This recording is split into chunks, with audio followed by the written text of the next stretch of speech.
All right, Shalom Israel.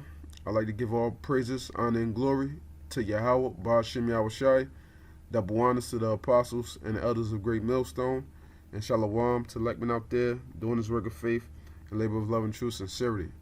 All right, this is my response to IUIC, saying that you can only rape in an emergency. And, the Spirit came upon me to want to do this lesson. And, I was meditating upon it, and I saw, the brother Yashiwamba, go into it, and the brother did a beautiful lesson. And, I basically, based off of seeing his lesson, some points came to mind, that I wanted to piggyback off of the brother, and, just as far as this whole rape thing, this is it's simple in the scriptures, man, because you got a lot of effeminate, soft, all American Israelites out there, that want to tend to the people, want to cater to women, and that just have a soft, effeminate spirit about them, that they can't accept the fact that rape is in the scriptures. They see that as such a horrible act, like it's not in a man's veins, to want to be rough with a woman, man. As a lion in the jungle, man. What is a lion doing, man? A lion ain't trying to sit there and make sweet, passionate love and all that, man. So, my question to IUIC, is in the scriptures we have concubines. What was one of the things that you did with a concubine? What were concubines used for, man? In the scriptures. Or is it okay to rape a concubine? To take hold, to grab, to seize a concubine? Is that okay? Since you guys claim now, well, first you didn't want to claim that you can't rape in the Bible. Now you say that you can only rape in emergency. Now, if you can rape in an emergency, well, what about in times of war? And men took concubines. And men took them and seized them. Were those times of emergency? All the times when Israel went out to war and you took concubines, you took women, it wasn't always an emergency situation where you had to rape that woman. If you chose to do that. So rape is not only done in an emergency, man, which I'm going to just expound on here, with just a couple of scriptures. I'm going to try to make this as short as possible. All right. This is Numbers 31:1. I went into this before, but I just want to touch on it, as far as this aspect and these in light of these IUIC guys, bringing up this new bullshit, So here we go. This is Numbers 31:1. And the Lord spake unto Moses, saying, Avenge the children of Israel of the Midianites afterward shalt thou be gathered unto thy people. So, just to give brothers, info on this chapter, and it basically is going into, Israel going to war against the Midianites, All right, so I'm just skip around a little bit in this chapter, okay? So it says, jump to verse 7, all right? It says, And they warred against the Midianites, as the Lord commanded Moses, and they slew all the males. Now, off the rip here, okay, what is one of the reasons why you would slay all of the males of a neighboring nation or a nation that you went to war with? Okay, the term is called ethnic cleansing. The term is called ethnic cleansing. Now, what is ethnic cleansing? All right, ethnic cleansing is clearly here in the scriptures, and this is what the Lord was doing. Ethnic cleansing, the mass expulsion or killing of members of an unwanted ethnic or religious group in a society. All right, ethnic cleansing in Wikipedia. Ethnic cleansing is the systematic forced removal of ethnic or religious groups from a given territory by a more powerful ethnic group with the intent of making it ethnically homogeneous. The forces applied may be various forms of forced migration, deportation, population transfer, intimidation, as well as mass murder. So in this case, in the scriptures, this was mass murder and ethnic cleansing to get rid of all the males in the time of war, so that can prepare the way for you to be able to take the women by force, the concubines. This was paving the way for. This is one of the reasons why the Lord told the Israelites to slay all the males. Okay? This is one of the reasons, all right? So I'm gonna go matter of fact, y'all just continue reading. This is verse 8. It says, "And they slew the kings of Midian beside the rest of them that were slain, namely Eva and Rechem and Zer and Hur and Reba, 5 kings of Midian. Balaam also the son of Beor they slew with the sword. And the children of Israel took all of the women of Midian captive, okay, and their little ones, and took the spoil of all their cattle and all their flocks and all their goods." Okay, so I'm gonna jump down. All right. Okay, all right. I'm gonna jump down to verse 13. "And Moses and Eleazar the priest and all the princes of the congregation went forth to meet them without the camp. And Moses was wroth with the officers of the host, with the captains of over thousands and captains over hundreds, and came from the battle. And Moses said unto them, Have ye saved all the women alive?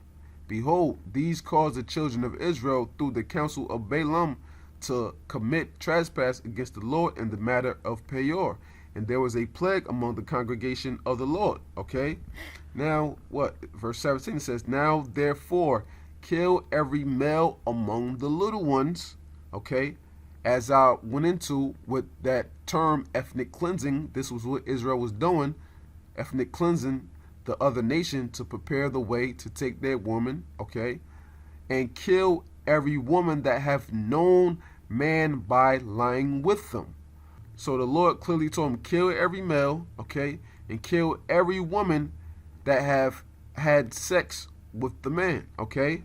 Verse 18, "But all the women children," that's a young woman, okay, "that have not known a man by lying with them, keep alive for yourselves." Okay, so the Lord told them, keep the women children, either the young women that were just blossoming, just coming into the flower of age, maybe just had their period, okay, where they were able to bear children so you could go into them at that point, or women children that may have been below that age and waiting for them to reach the flower of their age so they can be given away to another man.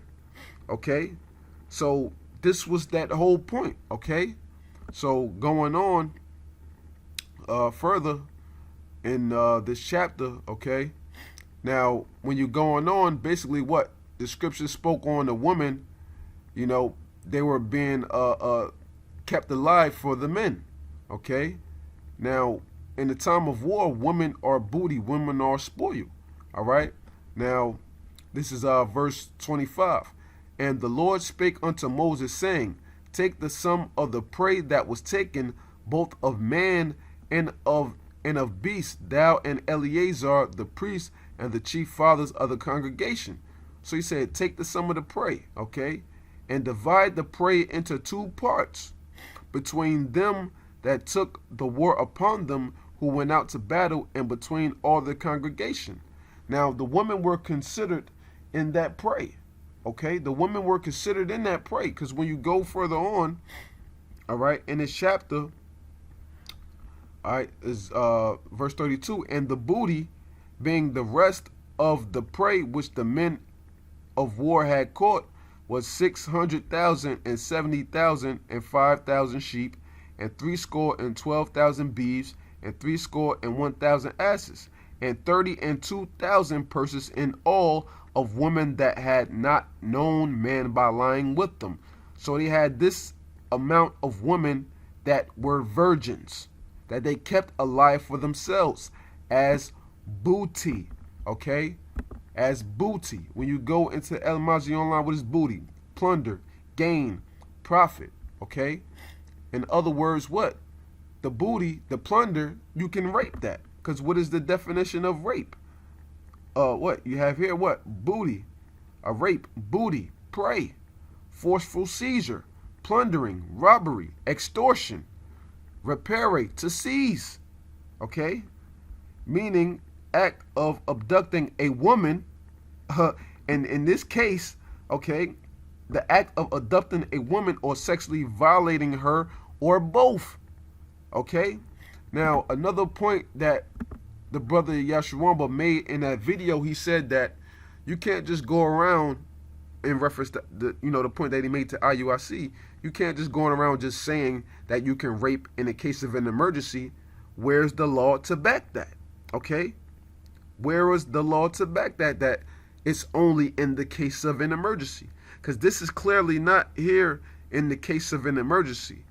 Why? Because when you send men out to war, okay, when you send men out to war, all of the men that are in that war that you're sending out, all of them are not single. You have some men that are in wars that have a wife and children at home that are waiting for them, hoping that they will make it alive out of that war. So in these times of war, when men captured concubines and took them for themselves, was that and they brought them to their place and they raped them, was that an emergency? I don't think so. Okay? I don't think so. All right? And you going a little further on, right? Because, throughout this chapter, towards these parts, everything is being broken down. How the Lord said that you separate the, all of the goods, the prey, the spoil, between them that went to war and between them that are in the congregation as a whole. And of course, the Lord got his portion from both sides. Okay?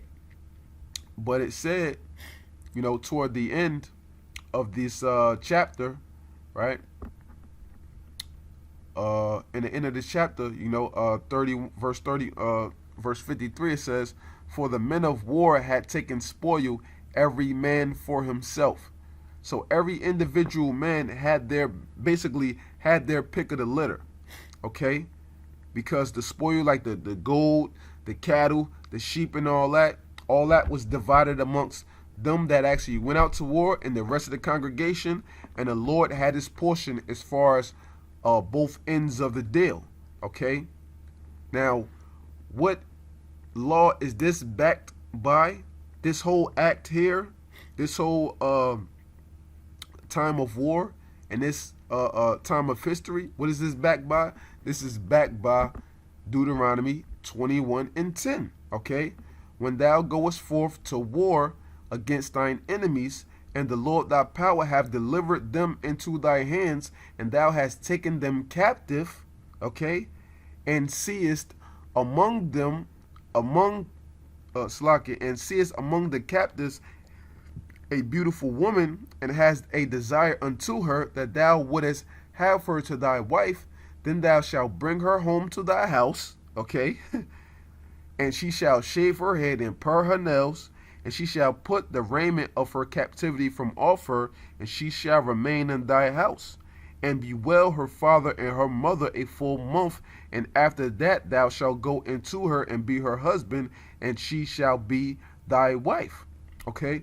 Now, in this case, as I said, if men wanted to do this, and now in the case of Numbers, the 31st chapter, you have to know that this is exactly what men were doing, because this is what, according to this law right here in Deuteronomy, the 21st chapter. So when men kept those virgins for themselves, as Moses had told them, they did according to Deuteronomy 21. When they took them captives, they brought them to their house, did this whole procedure, let them bewail their family, for a whole month. Now, after you let them bewail their family for a whole month, she's your prey, she's your spoil, she's your captive. Okay? Now, you mean to tell me that after that full month she mourns and she's in your palace your house, your home, your castle, whatever it may be, that you're gonna just ask her, okay, do you want to be my wife? Do you want to be my concubine? And if she says no, you're just gonna just let her go like it's not nothing? No. If she puts up a fight after you let her mourn that full month, if she puts up a fight, you can take her by force because she is your property. And what does it say further in the scriptures? Slaki, what does it say further in the scriptures? And the book of Sirach. I'll grab it real quick. This is Sirach 36 and 24. He that getteth a wife beginneth a possession. Okay? A help like unto himself and a pillar of rest. So what?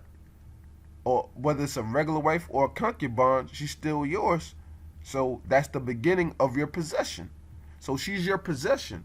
So you can do whatever the hell you want with your possession.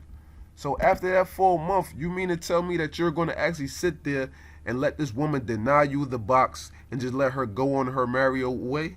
No, you will take that by force. You will rape her. You will seize her. You will grab her, man. This is clear and simple. What is the definition of your concubine? Okay, from Latin concubina, feminine from concubere, to lie with, to lie together, to cohabitate from come with, cubere, to lie down. So concubine basically means what? To lie with or to lie down with. Okay? So when you take her, okay, what? Basically as your secondary wife, your lower form of your wife, you know, your bed wench, you're going to take her just for the purposes of lying down with her. And it's not going to be at her will. It's going to be at your will. It's not if she feels like it or if she don't want to, she can just go off and do her own thing. No, that is your property. You can do with your property as you please. Okay? And when you go down further into concubine, one of the related definitions here is wench. Okay? Wench. As they used, like, Jake back in, those hardcore bondage time, they would call them a bed wench. This is what a concubine is, a bed wench. A wench. A girl, young woman, especially if unmarried. Okay? Going further, what? Girl, maiden. Probably related to one cold, unsteady, fickle. Okay? So, what? Your bed wench or your concubine will usually be what? A young girl. And what did Moses, going back to Numbers 31, what did Moses tell all the men that had went to war? Okay, he told them right here, but all the women children, the young women, the concubines, the bed wenches, that have not known a man by lying with them, keep alive for yourselves, man. So, this is plain and to the point. As I said, in the time of war, it was some men out there that were in that war that had a wife or multiple wives home and children waiting home, waiting for them to arrive from the war. Lord willing, they didn't get killed in the war, okay, to come back and be back as a part of the family structure again. Now, with those guys, and they took those concubines, is that an emergency if they already have wives? That's my question to you guys at IUIC, man. Or IUI Swiss cheese, as Apostle Tahar put it, man. That's my question to you guys, man. But with that, I'm gonna end this lesson. I think I spoke a little too long, but I hope this was edifying, for brothers out there. So I like to give all praises, honor, and glory to Yahweh, Ba'ashem Yahushai, double honor to the apostles and the elders of Great Millstone, and shalom to Lekman out there, doing this work of faith, and labor of love and truth, sincerity. Shalom, and death to America.